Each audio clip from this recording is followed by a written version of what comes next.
Assalamualaikum warahmatullahi wabarakatuh. Selamat malam kami sampaikan kepada Bumia dan juga teman-teman sekalian. Kami dari kelompok 4 akan mempresentasikan hasil kerja diskusi kami mengenai lingkungan politik, hukum, dan regulasi pemasaran global.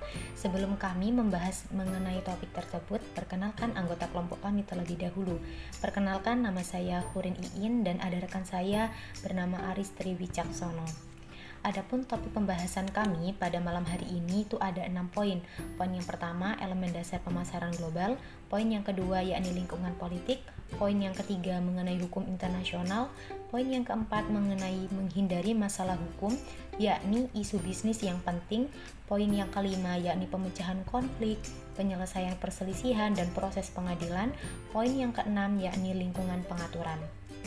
Untuk poin yang pertama sampai yang ketiga akan dijelaskan oleh saya, dan untuk poin yang keempat sampai yang keenam akan dijelaskan oleh Mas Aris Tri Wicaksono. Langsung saja kita menginjak kepada materi yang pertama, yakni elemen dasar pemasaran global. Elemen dasar pemasaran global nantinya akan membahas mengenai lingkungan politik, hukum, dan regulasi dari pemasaran global. Tentunya di dalam elemen dasar pemasaran global di sini nantinya itu akan adanya sebuah mengenai peraturan mengenai ekspor, kemudian ada juga mengenai pelabelan, kemudian mengenai pengemasan, di mana nantinya itu ada yang namanya elemen bauran pemasaran. Di sini saya terangkan secara sekilas bahwa elemen bauran pemasaran itu ada 4P dan 7P. Untuk 4P itu digunakan untuk memproduksi barang, untuk 7P digunakan untuk memproduksi jasa.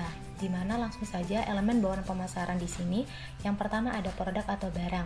Produk atau barang di sini yakni permintaan yang diinginkan oleh masyarakat atau konsumen akan sebuah barang, di mana peluang tersebut diproduksi oleh seorang wirausahawan atau entrepreneur menjadi sebuah barang. Kemudian yang kedua, setelah menentukan barang apa yang akan nantinya dijual, kita menentukan harga, berapa biaya bahan bakunya, tenaga kerjanya, harga jualnya, sehingga memperoleh penghasilan yang diinginkan. Yang ketiga ada tempat. Tempat di sini itu adalah tempat untuk menjual barang tersebut, di mana tempatnya itu harus potensial, harus strategis, artinya itu tidak jauh dari transportasi, juga tidak jauh dari pasar. Promotion atau promosi di sini itu merupakan faktor yang penting di dalam sebuah pemasaran, baik itu untuk produk ataupun jasa. Di mana promosi ini bisa menggunakan teknologi yang saat ini sudah berkembang. Dengan adanya pemasaran global ini, tentu seluruh negara yang ada di dunia ini bisa membeli produk yang kita jual. Kemudian adanya people atau manusia, tentu saja di dalam kegiatan yang memproduksi sebuah jasa, manusia itu merupakan faktor yang utama karena manusia yang menyediakan produk yang berupa jasa tersebut. Kemudian adanya proses aktivitas. Nah, proses aktivitas dalam sebuah jasa itu sangat terlihat, contohnya di salon. Nah, ada proses aktivitas untuk kerimbat, untuk spa, kemudian untuk mewarnai rambut, ini kan terlihat sekali. Kemudian yang terakhir ada physical evidence atau bukti fisiknya. Jadi bukti fisik yang digunakan untuk melayani jasa tersebut. Misalnya di salon ada alat spanya, kemudian ada peralatan untuk kerimbat dan lain sebagainya. Kemudian topik yang kedua yakni lingkungan politik. Nah, aktivitas pemasaran global mengambil tempat dalam lingkungan politik yang berkaitan dengan institusi pemerintah. Tentu saja bagi perusahaan yang melakukan bisnis di luar negeri ini harus hati-hati dan mempelajari struktur pemerintahan di negara tersebut, serta harus menganalisis isu-isu yang mencolok di lingkungan politik. Nah, hal ini termasuk sikap pemerintah terhadap apa saja. Yang pertama, adanya kedaulatan. Kedaulatan di sini dapat didefinisikan sebagai otoritas politik yang tertinggi dan independen. Artinya, independen ini kan artinya tidak berubah. Artinya negara ini memiliki sebuah kekuasaan untuk mengatur para perusahaan-perusahaan yang ada di dunia ini, di mana tindakan pemerintah terhadap kedaulatan ini terjadi dalam dua konteks kriteria yang penting, yakni tahap perkembangan suatu negara serta sistem politik dan ekonomi yang diterapkan di negara tersebut. Nah, banyak pemerintah yang di negara-negara berkembang yang mengembangkan perekonomian nasionalnya ini melalui proteksi hukum dan regulasi. Tujuannya apa? Digunakan untuk mendorong perkembangan ekonomi dengan memproteksi industri perintis dan industri strategis. Ketika banyak negara yang sudah mencapai tingkat perekonomian yang tinggi, maka pemerintah akan mengumumkan setiap praktik atau kebijakan yang dapat menghambat perdagangan yang dilakukan oleh perusahaan-perusahaan tersebut itu akan dinamakan ilegal, seperti itu. Yang kedua, di sini ada risiko politik. Nah, risiko politik ini apa sih? Segala perubahan yang terjadi yang dapat menimbulkan dampak negatif atau merugikan bagi perusahaan tersebut.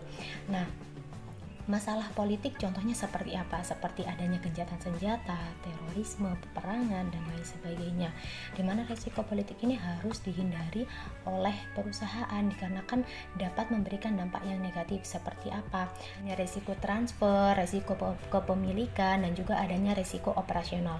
Tentu risiko politik ini bisa diatasi oleh sebuah perusahaan dengan cara mengajukan asuransi perlindungan politik, sehingga apabila perusahaannya ini adanya sebuah gerakan politik, maka dapat diasuransikan atau dapat dikembalikan segala bentuk kerugiannya.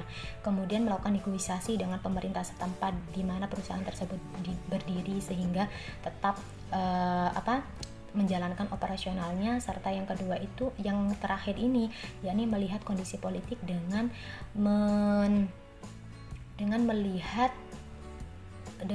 menyewa sebuah konsultan atau pakar untuk melihat dari kegiatan politiknya, seperti itu. Kemudian di sini ada pajak. Nah, pajak ini tidak jarang perusahaan itu mendaftarkan perusahaannya pada sebuah negara yang melakukan bisnis di negara lain. Akan tapi banyak sekali perusahaan ini untuk menghindari pajak, maka mereka itu lebih baik membiayai kegiatan anak perusahaan daripada melakukan investasi, yang artinya dapat mengurangi bunga yang harus dibayarkan terhadap pinjaman tersebut. Nah, dengan cara itulah biasanya sebuah perusahaan ini mengurangi beban pajak yang ada di negara tersebut untuk mengurangi perpajakan yang ada, seperti itu. Nah, banyak negara yang melakukan negosiasi bilateral terhadap perjanjian pajak untuk mengurangi pengurangan pajak yang sudah dibayar di luar negeri. Sudah jelas bahwa tidak ada hukum internasional universal yang mengatur pungutan pajak atas perusahaan yang melakukan bisnis melintas batas nasional, seperti itu. Kemudian di sini itu ada kontrol atas saham. Kontrol atas saham di sini pemerintah setempat mencoba untuk mengendalikan kepemilikan perusahaan di mana yang beroperasi di dalam batas wilayah mereka. Tujuan terpentingnya pemerintah nasional ini untuk melindungi hak kedaulatan nasional, khususnya aspek kegiatan bisnis domestik. Nah, ada berbagai cara yang digunakan oleh sebuah perusahaan apabila dalam permasalahannya ini menghadapi ancaman pencairan saham. Yang pertama, mengikuti isi undang-undang, artinya mempertahankan posisi dominan dalam pasarnya. Yang kedua, meninggalkan negara itu. Meninggalkan negara itu apabila dirasa sudah tidak ekonomis lagi, artinya dia merasa dirugikan, seperti itu. Yang ketiga itu adalah melakukan negosiasi di bawah undang-undang. Jadi banyak sekali perusahaan ini menggunakan persyaratan pencairan saham untuk menaikkan dana dan bagi pertumbuhan dan diverifikasi, seperti itu. Dan yang terakhir, mengambil tindakan yang mendahului. Kemudian penyitaan. Secara singkat, penyitaan ini merambat telah diterapkan untuk membatasi perusahaan asing di negara-negara berkembang tertentu.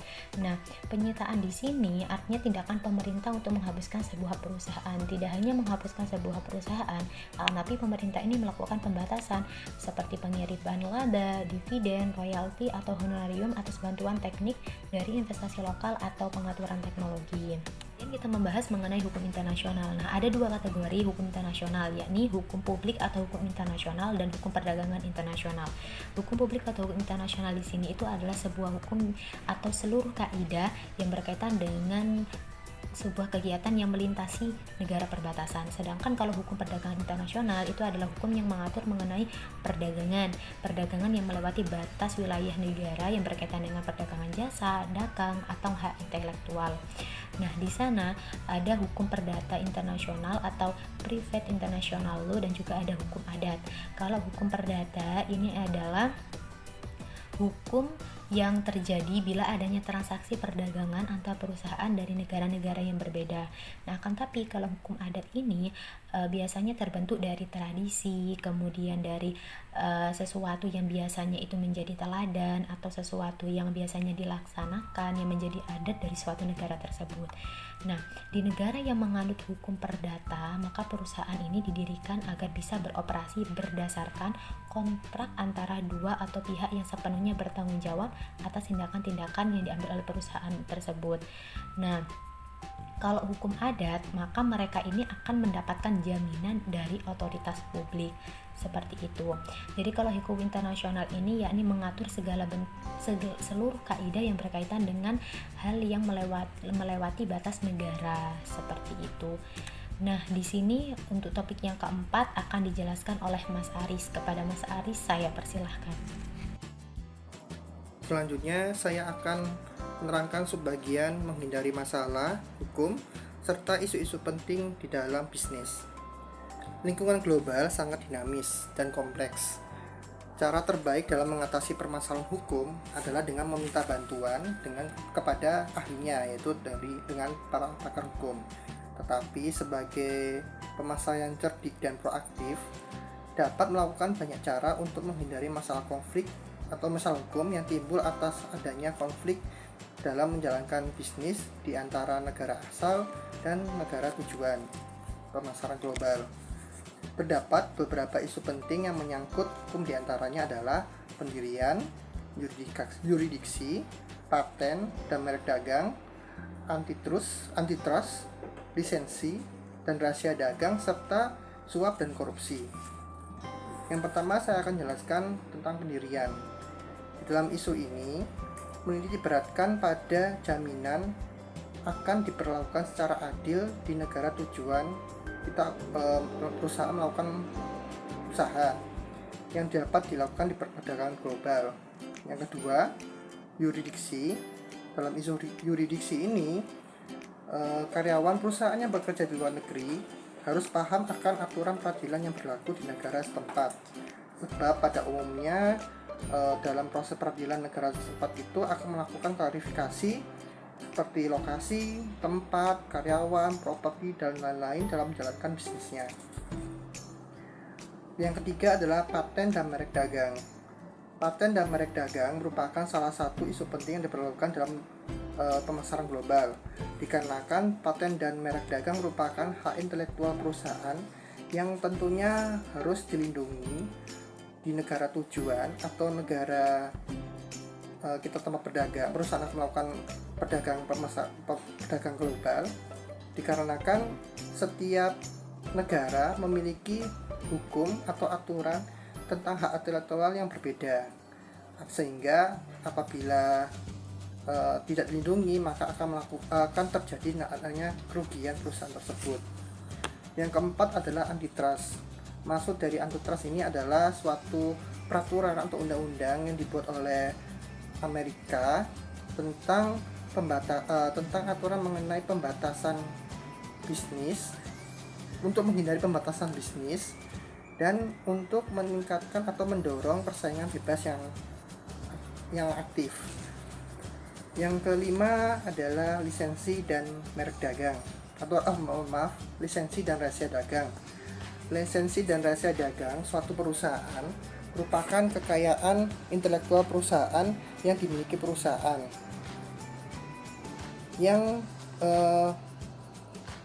yang diberikan kepada perusahaan lain agar dapat melakukan produksi maupun melakukan penjualan barang atau jasa yang dimiliki oleh perusahaan pemilik lisensi atau rahasia dagang tersebut. Karena apabila lisensi dan rahasia dagang itu tidak dilindungi oleh negara asal, maka perusahaan akan melakukan kerugian. Yang keenam adalah suap dan korupsi.